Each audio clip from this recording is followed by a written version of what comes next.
जय हिंद दोस्तों, क्या हाल चाल। स्वागत है फिर से आपका अपने चैनल मैथ कोर पर। आशा करता हूं आपने बहुत ही प्यारे प्यारे सपने देखे होंगे रात को सोते वक्त। पर सपने देखने से कुछ नहीं होता, सपनों को पूरा करने के लिए मेहनत भी करनी पड़ती है। बिना मेहनत के कोई सपना कामयाब नहीं होने वाला। सपने देखो अच्छी बात है, पर उसको पूरा भी तो करना है, या सिर्फ सपने ही देखते रहना पूरी उम्र। सो उसी सपने को पूरा करने के लिए कुछ कुछ कंट्रीब्यूशन आपका, कुछ कंट्रीब्यूशन मेरा, उसी के लिए आज हम आए हैं क्लास को पढ़ने के लिए। बच्चों, आज हम arithmetic progression exercise 5.3 question number 11 से लेके क्वेश्चन नंबर 15 को कंप्लीट करेंगे। पिछले लेक्चर्स में हमने इसकी 5.3, 5.2 इंट्रोडक्शन, बाकी पुराने चैप्टर सारे के सारे बहुत ही अच्छे तरीके से पढ़ लिए। जिन बच्चों ने वो वीडियोस नहीं देखे, जाके डिस्क्रिप्शन बॉक्स खोल लो, लिंक को क्लिक करो और अपने सपनों को ऊंची उड़ान दो। तो शुरू करेंगे हम आज की क्लास क्वेश्चन नंबर 11 के साथ। लीजिए जी, हमारा पहला क्वेश्चन आता है जी 11th वाला। If the sum of the first n terms of AP is 4n minus n square, what is the first term, that is s1? what is the sum of two terms? what is the second term? similarly find the third, the 10th and the nth term। बहुत ज्यादा demanding है, बहुत ज्यादा काम नहीं बोल दिया। कहता जी हमें ना sn दिया हुआ है, कितना, 4n minus n square। सपने पूरे करना है, उसको छोड़ना नहीं है, मेहनत करनी है, ठीक है। मेरा फिर वही बात है, किताबी कीड़ा नहीं बनना, इंटेलेक्चुअल बनना है, अपनी इंटेलिजेंस को इंक्रीज करना है, ठीक है जी। सम ऑफ एन टर्म्स आपको दे दिया।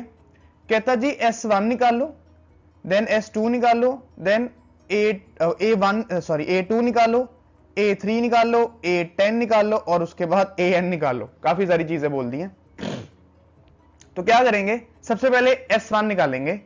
तो मैंने तुम्हें लास्ट वीडियो में बताया था कि अगर इस तरह का क्वेश्चन आ जाए AN या SN में, तो क्या करते हैं, इनकी वैल्यूज को लेट करते हैं। जिन बच्चों ने वो कंसेप्ट नहीं पढ़ा, पहले वो पढ़ के आओ, वो बहुत जरूरी चीज है। तो क्या करा है, जहां जहां n है वहां पे 1 पुट कर दिया, यहां पे भी, यहां पे भी। तो 4 1 4 माइनस 1 का स्क्वायर 1, 4 में से 1 गए, आंसर आया 3। अब जो S1 होता है ना, वो A1 भी होता है। क्यों? क्योंकि सम ऑफ वन टर्म यानी कि फर्स्ट टर्म, एक ही टर्म है, उसका सम क्या ही कर लोगे, उसको फर्स्ट टर्म भी बोला जाता है। S1 is also A1। S1 आ गया। उसके बाद हमने निकालना है S2। S1 निकाल लिया, अब S2 की बारी है। तो क्या करा, n को 2 लेट करा, जहां जहां पे n है वहां वहां पे 2 पुट कर दिया।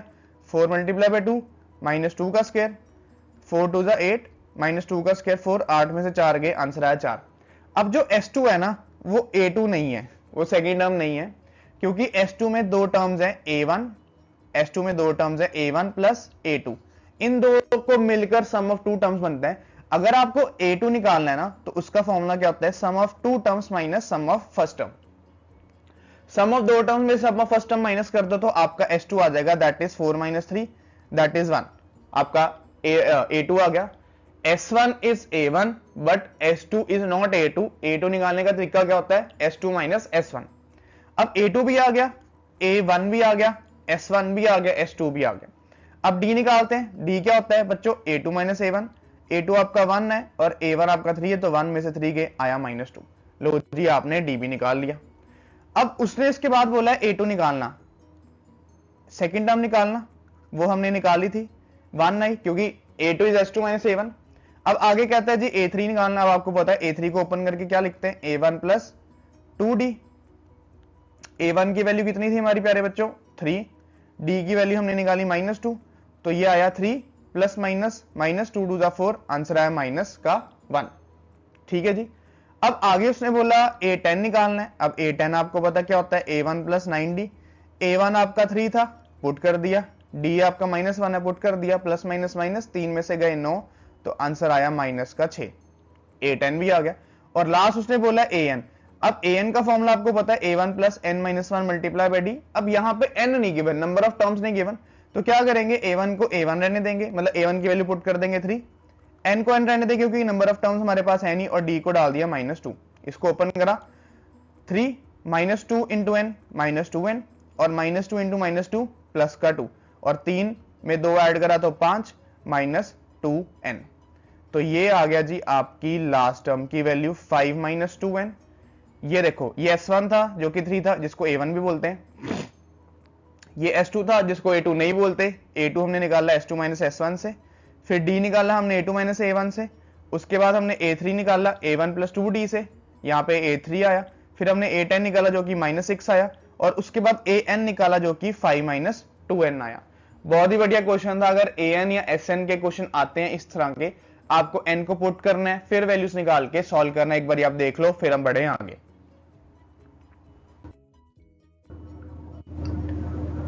लीजिए जी, बहुत ही बढ़िया क्वेश्चन है। Find the sum of first 40 positive integers divisible by 6।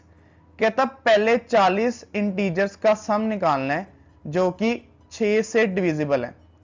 अब बहुत सिंपल है, तुम्हें S40 निकालना है क्योंकि नंबर ऑफ टर्म्स उसने दे दिए कि 40 है। तो आपने क्या करा, फॉर्मूला लगा दिया छोटा वाला n/2 a प्लस an। पर आप कहेंगे जी n की वैल्यू तो चलो मान ली 40 है, a1 की वैल्यू और an की वैल्यू, अब उसके लिए क्या करेंगे, पहले APA क्रिएट करेंगे। अब वो कैसे, उसने बोला पहले 40 पॉजिटिव इंटीजर जो 6 से जाते हैं, तो पहला नंबर तो 6 ही जाता है। 6 के टेबल में जो पहला नंबर है वो 6 है, उसके बाद है 12, देन 18, और उसने बोला 40th इंटीजर। अब 40 को 6 से मल्टीप्लाई कर लो तो आंसर आएगा 240। इसका मतलब A1 आपका 6 है, A2 12 है, A3 18 है, और AN यानी कि A40 है आपका 240।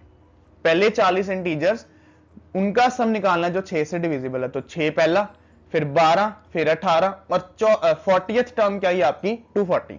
यानी कि आपका जो A1 है वो 6 आ गया, AN आ गया आपका 240, और उसने बोला सम ऑफ 40 इंटीजर्स निकालना, तो N आ गया आपका 40। इसको कट कर दो, 20 अंदर आया, 6 प्लस 240 246, मल्टीप्लाई कर लो, सिंपल है, 0 as it is. 2 6 12, 2 4 8 plus 1 9 and 2 2 4, answer आया 4920। इस तरह से हमने फाइंड आउट करा क्या, sum of 40 integers which are divisible by 6 and sum of first 40, पहले 40। एक बार आप देख लो, बहुत सिंपल क्वेश्चन था। फिर हम चलते हैं आगे।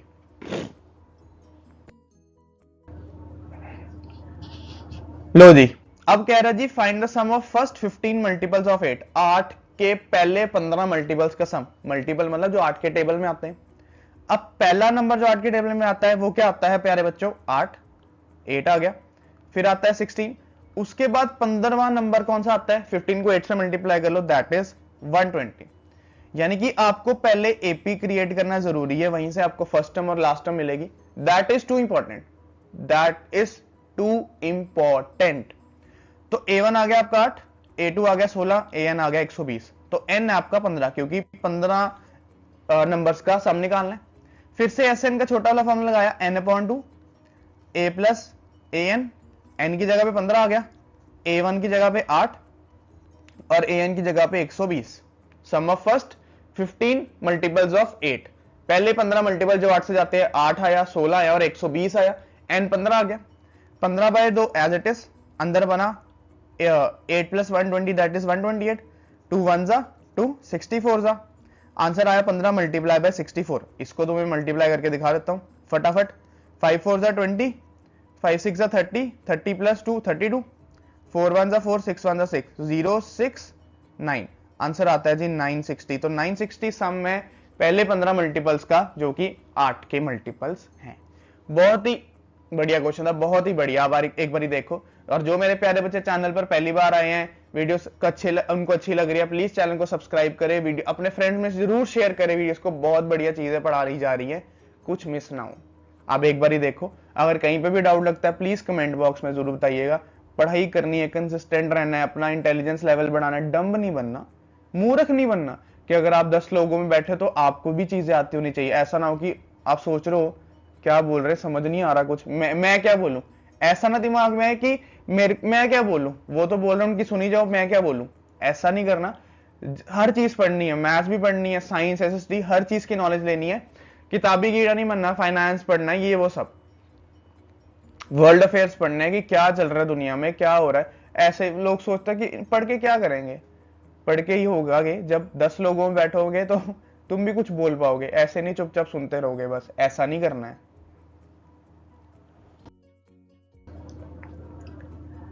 चलिए जी, next question number 14, find the sum of odd numbers between 0 and 50। कहता है जो ऑड नंबर है 0 से लेके 50 के बीच में, उनका सम निकालना है।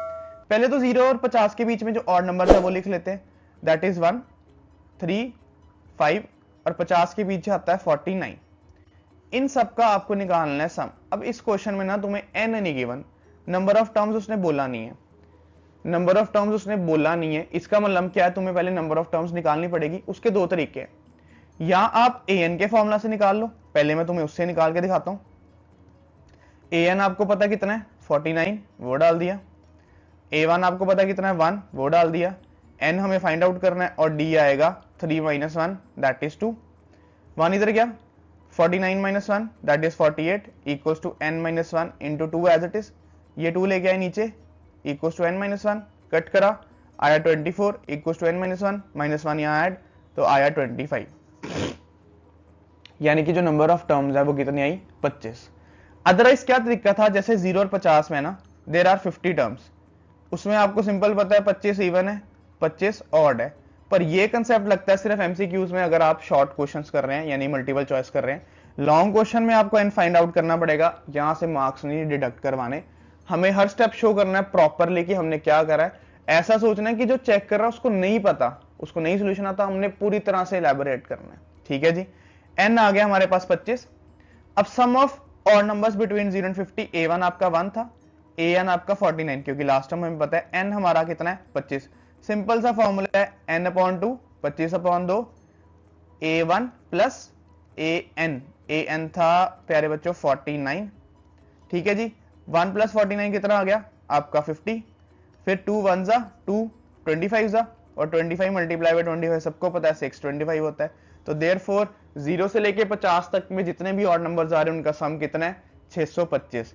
आपको n निकालना पड़ना अगर लॉन्ग क्वेश्चन है 3-4 नंबर में। एमसीक्यूज में आप सीधा ट्रिक लगा सकते हो पर ऐसे नहीं कर सकते।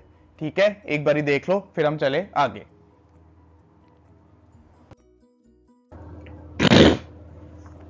लीजिए जी, आज का लास्ट क्वेश्चन है 15th। नेक्स्ट वीडियो में हम इस एक्सरसाइज की भी समाप्ति कर लेंगे। अच्छा, एक्सरसाइज ना पुरानी बुक्स में 5.4 ऑप्शनल आती है, इसमें भी ऑप्शनल ही है। उसमें फर्स्ट 2 क्वेश्चन बहुत इंपॉर्टेंट है। मैं ट्राई करूंगा कि उन दोनों क्वेश्चंस की भी वीडियो डाल दूं ताकि वो भी आपको क्लियर हो जाए, क्योंकि वो पेपर में पूछे जाते हैं। है चाहे ऑप्शनल है पर फिर भी 2 क्वेश्चन या 5 मिनट की काम होएगा आपका, वो भी काम खत्म हो जाएगा। अब 15th क्वेश्चन में आपको ये बोला है, a contract on construction job specifies a penalty for the delay of completion beyond a certain days follows as ₹200 for the first day, ₹250 for the second day, ₹300 for the third day, etc. The penalty for each succeeding day being ₹50 more than that for the preceding day. How much money does the contractor has to pay as penalty if has delayed the work for 30 days? बहुत simple है concept समझाना। मान लो कि आपकी जो school की fees है ना वो एक दिन लेट हो जाती है। कहता जी अगर एक दिन लेट हो जाती है ना तो आपको ना 200 रुपए फाइन देना पड़ेगा। ठीक है, 31st को देनी है, मान लो नहीं गई फर्स्ट को, किसी दिन के साथ आपने फर्स्ट को दे दी तो 200 रुपीज फाइन। पर कहता है जी अगर अगले दिन भी नहीं दी तो 250 रुपया फाइन, अगले दिन भी नहीं दी तो 300 रुपया फाइन। इस तरह से फाइन बढ़ता ही जाएगा।